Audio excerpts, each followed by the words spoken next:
إن الحمد لله نستعينه ونستغفره ونؤمن به ونتوكل عليه ونعوذ به من شرور أنفسنا من سيئات أعمالنا من يهدي الله فلا مضل له ومن يضلل فلا هادي له أشهد أن لا إله إلا الله وحده لا شريك له وأشهد أن سيدنا مولانا محمدا عبده ورسوله اللهم صل وسلم وبارك عليه وعلى آله وأصحابه والتابعين لهم إلى يوم القيامة أما بعد فقد قال في كتابه الكريم إن الذين قالوا ربنا الله ثم استقاموا تتنزل عليهم الملائكة ألا تخافوا ولا تحزنوا وأبشروا بالجنة التي كنتم توعدون نحن أولياؤكم في الحياة الدنيا وفي الآخرة ولكم فيها ما تشتهي أنفسكم ولكم فيها ما تدعون نزلا من غفور رحيم ومن أحسن قولا ممن دعا إلى الله وعمل صالحا وقال إنني من المسلمين ولا تستوي الحسنة ولا السيئة ادفع بالتي هي أحسن فإذا الذي بينك وبينه عداوة كأنه ولي حميم وما يلقاها إلا الذين صبروا وما يلقاها إلا ذو حظ عظيم. Hadirin muliakan, bagaimana setiap keadaan kita, setiap amalan kita, senantiasa kita bergantung kepada Allah SWT. Apa saja amalan yang dibarengi dengan hati tawajuh bergantung kepada Allah, maka amalan itu nanti akan diterima dan diberkati oleh Allah. Amalan yang dibarengi dengan kelalaian, maka ini amalan itu tidak ada nilainya. Nah, oleh karena Allah, maka dakwah dengan tawakal pada Allah. Fa in tawallaw faqul hasbiyallah la ilaha illa huwa alaihi tawakkaltu wa huwa rabbul arsyil azim. Dakwah dengan tawakal, bergantung kepada Allah Subhanahu wa taala. Maka dakwah kita nanti akan diberkati oleh Allah Subhanahu wa taala. Hanya Allah yang bisa memberikan hidayah. Hanya Allah yang bisa menolong. Hanya Allah saja.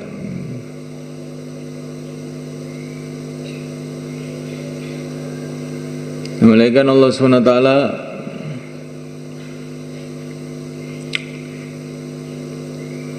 Dan kita ini setiap amalan bagaimana dibarengi dengan kecintaan kepada yang mulia Nabi Agung Muhammad SAW. Ini penting memuliakan. Amalan apapun, kata Sayyidina Umar, kalau tidak dibarengi dengan kecintaan kepada Nabi, itu nanti tidak ada nilainya.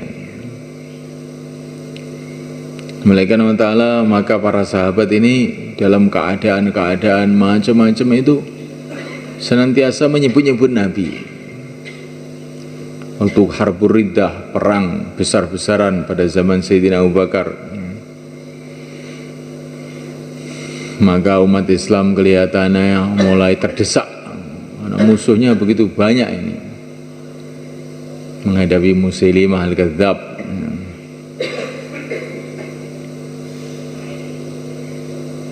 Orang Yamamah. Dan Musailimah ini keturunannya jadi Muhammad bin Abdul Wahab. Masya Allah. Nah, oleh karena Ta'ala,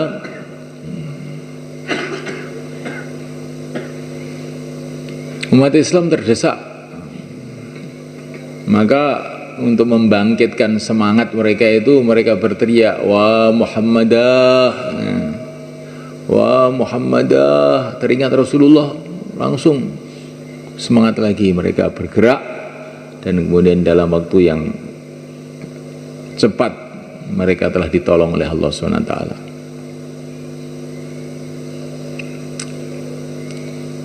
Nah, oleh karena Allah, para sahabat ini keadaan apa saja itu ingat Rasulullah. Sakit, Sayyidina Abdullah bin Umar radhiyallahu ta'ala anhu sakit, maka beliau mengatakan, ya Muhammad, langsung sakitnya itu sembuh malaikat. Sayyidina Hubaib bin Adi radhiyallahu ta'ala anhu ketika mau dibantai orang kafir, yang diingati apa? Yang diingati Rasulullah.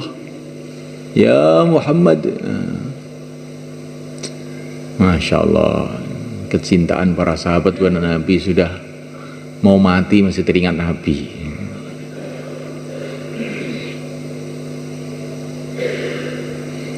Maka kalau hati bergantung kepada Allah dan senantiasa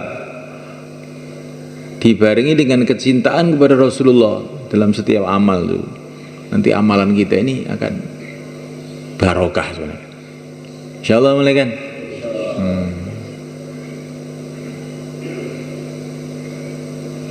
Namuliakan Allah SWT dalam dakwah bergantung kepada Allah, dalam ta'lim pun bergantung kepada Allah. Yang bisa menambahi kita ilmu, yang bisa memberikan kita kefahaman itu hanya Allah. Al-Quran yang dibaca oleh para sahabat, Al-Quran yang dibaca oleh Al-Imam Asy-Syafi'i, Al-Quran yang kita baca, Qurannya sama, tapi kefahamannya ini berbeda. Di antara sebabnya apa? Di antara sebabnya karena hatinya mereka itu memang betul-betul hati yang suci, bergantungnya kepada Allah itu kuat, sebagaimana yang diarahkan dalam Al-Quran. Kalau kamu dengar Quran itu kamu doa, wala ta'jal bil Qur'ani min qabli ayyuqdha ilaika wahyuh wa qur rabbi zidni ilma. Kalau kamu dengar Quran, hai Muhammad, maka kamu baca doa, wa qur rabbi zidni ilma, ya Allah tambahilah aku ilmu. Maka Rasulullah itu memahami perkara-perkara yang orang lain nggak paham sebenarnya dalam Quran itu. Hanya alif lam mim itu siapa yang paham? Nggak ada yang ngerti itu apa itu alif lam mim. Tapi ketika Jibril mengatakan alif, maka Nabi mengatakan na'am, na'am, iya, iya, iya, iya apa? Orang nggak ngerti itu. Lam, iya, iya, kata Nabi. Ini Nabi paham, orang-orang lain nggak paham. Jadi ada di dalam Al-Quran itu perkara-perkara yang paham itu hanya Nabi saja. Ada dalam Al-Quran itu yang paham hanya para wali saja. Ada dalam Al-Quran itu yang paham itu hanya para ulama saja. Yaitu beda-bedanya hatinya manusia sehingga pahamannya itu beda-beda. Jangan kita kira gitu agama itu seperti yang kita pahami saja. Tidak. Nanti hati kita tambah bersih, nanti kefahamannya Allah akan tambah lagi, tambah lagi. Tawajuh kita kepada Allah tambah, maka nanti Allah akan tambah. Maka kita baca Quran dengan tawajuh kepada Allah, mendengarkan ilmu-ilmu yang bersumber dari Quran dengan tawajuh kepada Allah, dan mendengarkan Al-Quran, mendengarkan agama itu dengan syukur. Inna fi dzalika laayat likulli sabbarin syakur. Orang yang bisa paham Al-Quran ini hanya orang yang sabar, banyak sabarnya. Kalau orang nggak sabar, nggak paham Quran itu. Baru dengar sebentar sudah ngantuk. Kamu ini bagaimana mau sabar? Kalau tidak sabar, bagaimana mau paham? Inna fi dzalika laayat likulli sabarin syakur. Yang paham Quran ini orang yang banyak sabar. Bukan hanya sabar, banyak sabar. Syakur, banyak syukur. Nah, baru bisa paham. Ya, kalau nggak sabar, alah apa itu? Nah, sudah nggak paham. Kalau tidak syukur, tidak menghargai, juga tidak akan paham. Kalau tidak tawadhu pada Allah, paham dikit, nah, sedikit aja. Sejauh mana kita tawadhu pada Allah, sejauh mana kita sabar, sejauh mana kita syukur, sejauh itu pula Allah kasih kefahaman Al-Quran, kefahaman agama ini. Sejauh mana kita mikir akhirat, sejauh mana kita paham agama. Nabi mengatakan, man zahida fid dunya 'allamahullah min ghairi ilm, 'allamahullah min ghairi ta'allum, wa kasyafallahu an qalbihil 'ama. Barang siapa zuhud di dunia, hatinya itu bukan tergiur dengan dunia tapi rindu pada akhirat, maka Allah akan beri dia ilmu tanpa belajar. Maknanya orang itu kalau rindu akhirat, saya mau ke akhirat hari ini, mungkin saya mau ke akhirat malam ini. Kalau rindunya akhirat itu kuat, akhirnya zuhud di dunia, akhirnya paham agama. Jadi kalau orang itu mikirnya dunia itu kenemenen, nah, mikir dunia aja, gembiranya karena dunia, sedihnya karena dunia, sampai doanya pun juga untuk dunia, tidurnya pun mimpi dunia, ya. Nah, itu nanti terus agama itu jadi susah paham. Iku agama iki apa to jane iki? Ibung sapa? Padahal itu kita mendengar agama dengan bahasa Jawa, bahasa Indonesia, tapi tidak paham. Kalaupun paham, tidak bisa merasakan. Seperti orang yang lidahnya sedang sakit itu, makan tapi nggak ada rasanya, nggak ada rasanya. Itu kan kadang-kadang lidah itu kan kalau habis sakit itu minum teh pahit, minum kopi pahit, nah begitu itulah namanya, itu nggak bisa merasakan lagi. Nah kalau orang itu fikirnya akhirat, bisa merasakan itu agama. Kalau tidak nanti nggak terasa.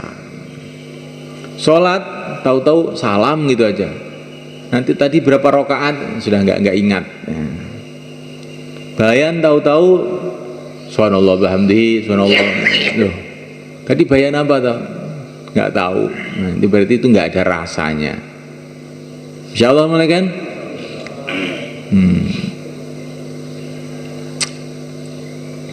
Dakwah bergantung pada Allah, taklim bergantung pada Allah, ibadah juga bergantung pada Allah. Kalau ada hayya 'alas shalah, hayya 'alas shalah, maka kita jawab la haula wala quwata illa billah. Tidak ada usaha, tidak ada kekuatan tanpa pertolongan Allah. Ya Allah, tolonglah aku untuk sholat, maknanya begitu. Ya Allah, tidak ada usaha, tidak ada kekuatan tanpa Allah, maka tolonglah aku ya Allah untuk sholat. Itu maknanya la haula wala quwata illa billah. Ibadah bergantung pada Allah. Usaha apapun, khidmat pun bergantung pada Allah. Walaula iddakhalta jannataka qulta ma syaa Allah la quwwata illa billah. Kalau masuk ladang ucapkanlah masya Allah. Semua itu berjalan dengan kehendak Allah. La quwwata illa billah, tidak ada kekuatan kecuali dengan Allah. Maka insya Allah ladangnya itu akan dijaga oleh Allah. Siapa yang dikasih oleh Allah nikmat apa saja, kemudian dia mengucapkan Masya Allah la quwwata illa billah, maka Allah akan jaga nikmat itu.